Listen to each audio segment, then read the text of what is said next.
हमने सुना है कि वक्त बदलते देर नहीं लगती। इसका ताजा उदाहरण आपको नॉर्थ ईस्ट इंडिया में देखने को मिल जाएगा।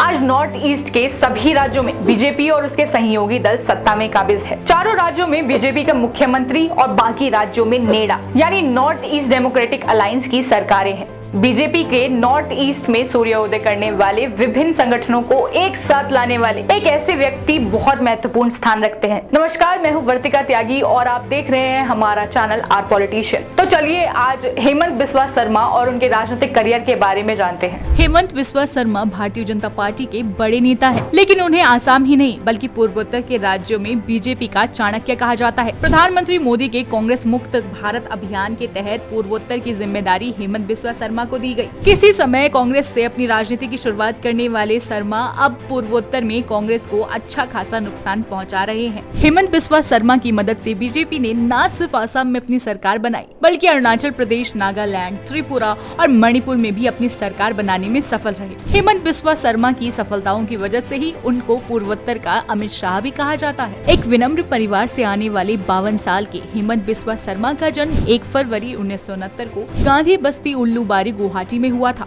वो एक असमिया भमुन परिवार से ताल्लुक रखते हैं। हेमंत बिस्वा के पिता कैलाश प्रसाद शर्मा एक प्रसिद्ध कवि और लेखक है। उनके परिवार में किसी का राजनीति से कोई लेना देना नहीं था। हेमंत ने अपनी शुरुआती पढ़ाई गुवाहाटी कामरू स्कूल से की। कहते हैं कि पूत के पांव पालने में ही दिख जाते हैं। हेमंत इसके जीते जागते उदाहरण है। साल 1979 और 80 के दौर में असम आंदोलन अपने चरम पर था। जब वो स्कूल में पढ़ाई कर रहे थे, उस आंदोलन के राज्य में अवैध बांग्लादेशियों के खिलाफ आंसू यानी ऑल असम स्टूडेंट्स यूनियन के नेतृत्व में असम आंदोलन की शुरुआत हुई। इसी तरह वो छात्र राजनीति की तरफ आकर्षित हुए और आंसू में शामिल हो गए।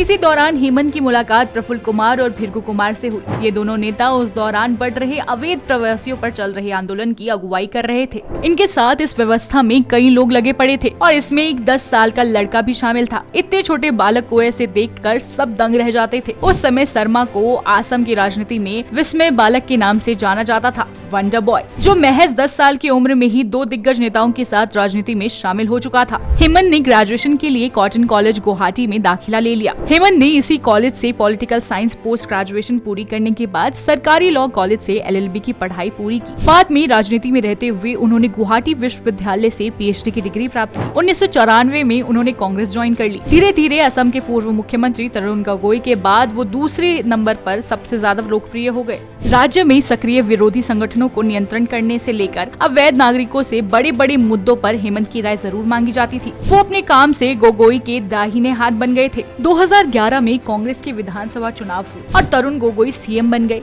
इस जीत का बड़ा श्रेय हेमंत बिस्वा को जाता और हेमंत बिस्वा को एक महत्वपूर्ण मंत्रालय दिया गया। उन्हें शिक्षा मंत्री की जिम्मेदारी संभालने को मिली। लेकिन इस बार तरुण गोगोई और हेमंत बिस्वा के बीच राजनीतिक संबंध बिगड़ने लगे। इन सब के बीच हेमंत खुद को साइडलाइन महसूस करने लगे और उन्होंने कांग्रेस छोड़ने का फैसला लिया और 2015 में अमित शाह के घर पर 10 विधायकों के साथ बीजेपी की सदस्यता ले ली। असम में 2016 में पहली बार बीजेपी की सरकार बनी और इसके पीछे हेमंत का बड़ा हाथ था। उस समय बीजेपी के राष्ट्रीय अध्यक्ष अमित शाह को एहसास हो गया कि हेमंत PM मोदी के कांग्रेस मुक्त भारत के अभियान को पूर्वोत्तर राज्यों में सफल बना सकते हैं। इसी के परिणाम स्वरूप 2016 को नेडा का गठन हुआ। इसका रिजल्ट आया कि हेमंत ने पूर्वोत्तर में कांग्रेस को जड़ से हटाने में भूमिका निभाई है। वो कड़ी मेहनत के साथ कड़ी रणनीति बनकर काम करते रहे। हेमंत के शानदार प्रदर्शन के दम पर ही 2021 में असम विधानसभा में और 10 मई 2021 को हेमंत बिस्वा शर्मा को मुख्यमंत्री बनाया गया। आज के लिए बस इतना ही। ऐसे ही राजनेताओं के बारे में जानने के लिए देखते रहिए हमारा चैनल आर पॉलिटिशियन।